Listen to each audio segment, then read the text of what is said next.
আৰু এটা কথা মই কওঁ, অসমত বিভিন্ন জনগোষ্ঠীৰ লোকে বাস কৰে।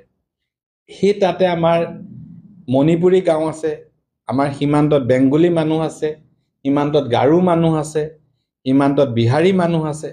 গতিকে সীমান্তৰ এই অঞ্চলবিলাকত এই জনগোষ্ঠীসমূহ থকাৰ দৰে নগা লোকো তাত আছে। নগা ব্যক্তিসকল যদি তালৈ আহে, তাত আপত্তি কৰিব লগা মই ভাবোঁ একো নাই।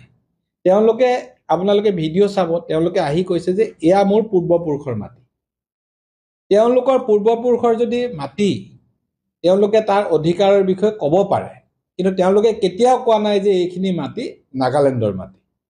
আজি আমাৰ ফৰেষ্ট ৰাইট এক্ট যিখন আছে, জনজাতি লোকে নিজৰ মাটিৰ ওপৰত অধিকাৰ তেওঁলোকে সাব্যস্ত কৰিবলৈ ক'ব পাৰে। পূৰ্বপুৰুষৰ মাটি হয় নে নহয় পৰৱৰ্তী অৱস্থাত সেইখিনি প্ৰমাণ হ'ব। কিন্তু তেওঁ বিচাৰিছে মাটিটো ব্যক্তিগতভাৱে। আৰু আমি এই গোটেই বিষয়টো কৈছোঁ যে অসম আৰু নাগালেণ্ডৰ সীমা সমস্যা। আমি বিষয়টো এটা ভুল ব্যাখ্যা কৰিলে সাতাম পুৰুষীয়া আমাৰ যিটো সম্প্ৰীতি মাজতে পূৰ্বতে বিভিন্ন কাৰণত মাজে মাজে কেতিয়াবা বেয়া হৈছে, যি সম্প্ৰীতি আমি নতুনকৈ গঢ় দিব বিচাৰিছোঁ যোৱা 16 চনৰ পৰা ভাৰতীয় জনতা পাৰ্টীৰ চৰকাৰৰ দিনত বা 14 চনৰ পৰাই যেতিয়া এই বিষয়টো গুৰুত্ব সহকাৰে লৈ কাম কৰা হৈছে আৰু কোনো ধৰণৰ অশান্তি অপ্ৰীতিকৰ ঘটনা নোহোৱাকৈ সমিল মিলেৰে দুইখন ৰাজ্যই কাম কৰি আছে। উচ্ছেদৰ সময়ত নাগালেণ্ড চৰকাৰে সহযোগিতা কৰিছে, নাগালেণ্ডৰ জনসাধাৰণে সহযোগিতা কৰিছে, আৰু নাগালেণ্ডৰ বিভিন্ন জাতীয় সংগঠনে নাগা হুকে ধৰি আমাক সহযোগিতা কৰিছে। আৰু আমাৰ লগত তেখেতসকলেও খোজ মিলাই নাগালেণ্ডৰ পাৰ্টত অবৈধ নাগৰিকক বহিষ্কাৰ কৰিবৰ কাৰণে উচ্ছেদৰ তেখেতসকলে নটিচ দিছে। গতিকে দুইখন ৰাজ্যৰ মাজত খুব সুন্দৰ সম্পৰ্ক আছে। আৰু সীমান্তত বিক্ষিপ্ত যদি এটা ঘটনা ঘটে, অন্যান্য ঠাইত ঘটাৰ দৰে সেইটো এটা বিক্ষিপ্ত ঘটনা, তাক অসম নাগালেণ্ড সীমান্তত হোৱাৰ কাৰণে সীমা সমস্যা বুলি নকবৰ কাৰণে মই সকলো পক্ষক অনুৰোধ জনাওঁ। কাৰণ সীমা সমস্যা এটা বেলেগ ঘটনা, এজন ব্যক্তিৰ কিবা এটা ল এণ্ড অৰ্ডাৰ যেতিয়া আইন শৃংখলাজনিত কথা হয়, সেইটো এটা বেলেগ ঘটনা। গতিকে মই সকলো ৰাইজক, বিভিন্ন জাতীয় সংগঠনক অনুৰোধ জনাওঁ যে তেখেতসকলে আবেগৰ বশৱৰ্তী হৈ যাতে কোনো কাৰণতে আমাৰ ভগ্নী ৰাজ্য নাগালেণ্ডৰ জনসাধাৰণৰ প্ৰতি কোনো ধৰণৰ বিৰূপ মন্তব্য নিদিয়ে, যিটো আমি ছ'চিয়েল মিডিয়াত যোৱা দুদিন দেখিছোঁ।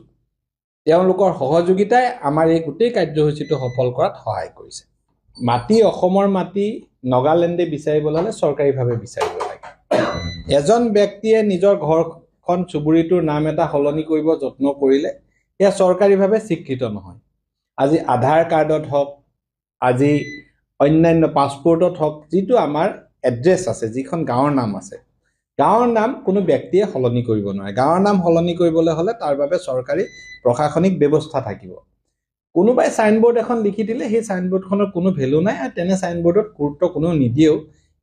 ইয়াত তৃতীয় পক্ষ বহুত ক্ষেত্ৰত জড়িত হৈ আছে। যিসকল আপোনালোকে জানেই, কিছু মিয়া লোক, যিসকল কোটিপতি মিয়া লোক ড্ৰাগছ, শিলৰ কুঁৱাৰী, চুপাৰী ইত্যাদিৰ লগত ব্যৱসায় কৰি আছিল, তেওঁলোকে অবৈধ এক সাম্ৰাজ্য চলাই আছিল। তেওঁলোকে ধনৰ বলেৰে সীমান্তত এটা সংঘাত সৃষ্টি কৰিবলৈ, পৰিৱেশ বিনষ্ট কৰিবলৈ যত্ন কৰি আছে, আৰু ইয়াৰ পৰা আমি সাৱধানে থাকিব লাগিব। বিশেষকৈ উচ্ছেদিত কিছু লোকে, যিসকল অপৰাধ জগতৰ লগত জড়িত, তেওঁলোকে হয়তো নাগালেণ্ডৰ কিছু লোককো ইনফ্লুৱেঞ্চ কৰিবলৈ যত্ন কৰিছে, যাতে সীমান্তত এটা সংঘাত সৃষ্টি হয়। আমি সাৱধানে থাকিব লাগিব, এওঁলোকৰ ষড়যন্ত্ৰ যাতে আমি ভৰি নিদিওঁ। কথাটো এনেকুৱা, আমি তাত গছপুলি ৰোপণ কৰিছোঁ, গছপুলি ৰোপণ কৰা গছপুলিখিনি সুৰক্ষিত কৰিব লাগে। কিন্তু অসম নাগালেণ্ড সীমাৰ সমস্যাটো যিহেতু সুপ্ৰিম কোৰ্টৰ বিচাৰাধীন হৈ আছে, তাত এখন ফেন্সিং দি এখন বৰ্ডাৰ অসম আৰু নাগালেণ্ডৰ সীমা বা সীমাৰ কাটা, তাৰ এনেকুৱা এটা ধাৰণা যাব নালাগে, যিটো গ'লে ভৱিষ্যতে আমাৰ সুপ্ৰিম কোৰ্টৰ কেছটোত এটা ৰং ইনফৰমেশ্যন। বিষয়বিলাক নাগালেণ্ড আৰু অসম হিচাপত ল'ব নালাগে। ক'ৰবাত এটা বিক্ষিপ্ত ঘটনা ঘটিব পাৰে। কোনো নাগালেণ্ডৰ ব্যক্তি, তেওঁ জনজাতি যিহেতু হয়, তেওঁ সেই মাটিৰ আইনগত অধিকাৰ তেওঁ বিচাৰিব পাৰে। গতিকে তেনেকুৱা ধৰণৰ বিষয়বিলাক একোটা কথা ইণ্ডিভিজুৱেলি ছল্ভ কৰা হ'ব। আৰু এনেধৰণৰ কোনো ইছ্যু হোৱা নাই যিটো ইছ্যুৱে আমাৰ সীমান্তত উত্তেজনা সৃষ্টি কৰিব পাৰে এটা দুটা এনেকুৱা ঘটনা আজি সীমান্তত হৈছে সৰুপথাৰ টাউনতো তেনেকুৱা ঘটনা হৈছে গতিকে এইটো ঘটনাটো সেই ব্যক্তি হিচাপে ল'ব লাগে এই ঘটনাটো কেতিয়াও সীমান্ত অসম নাগালেণ্ড এই কথাটোলৈ লৈ গৈ উত্তেজনা সৃষ্টি কৰিব নালাগে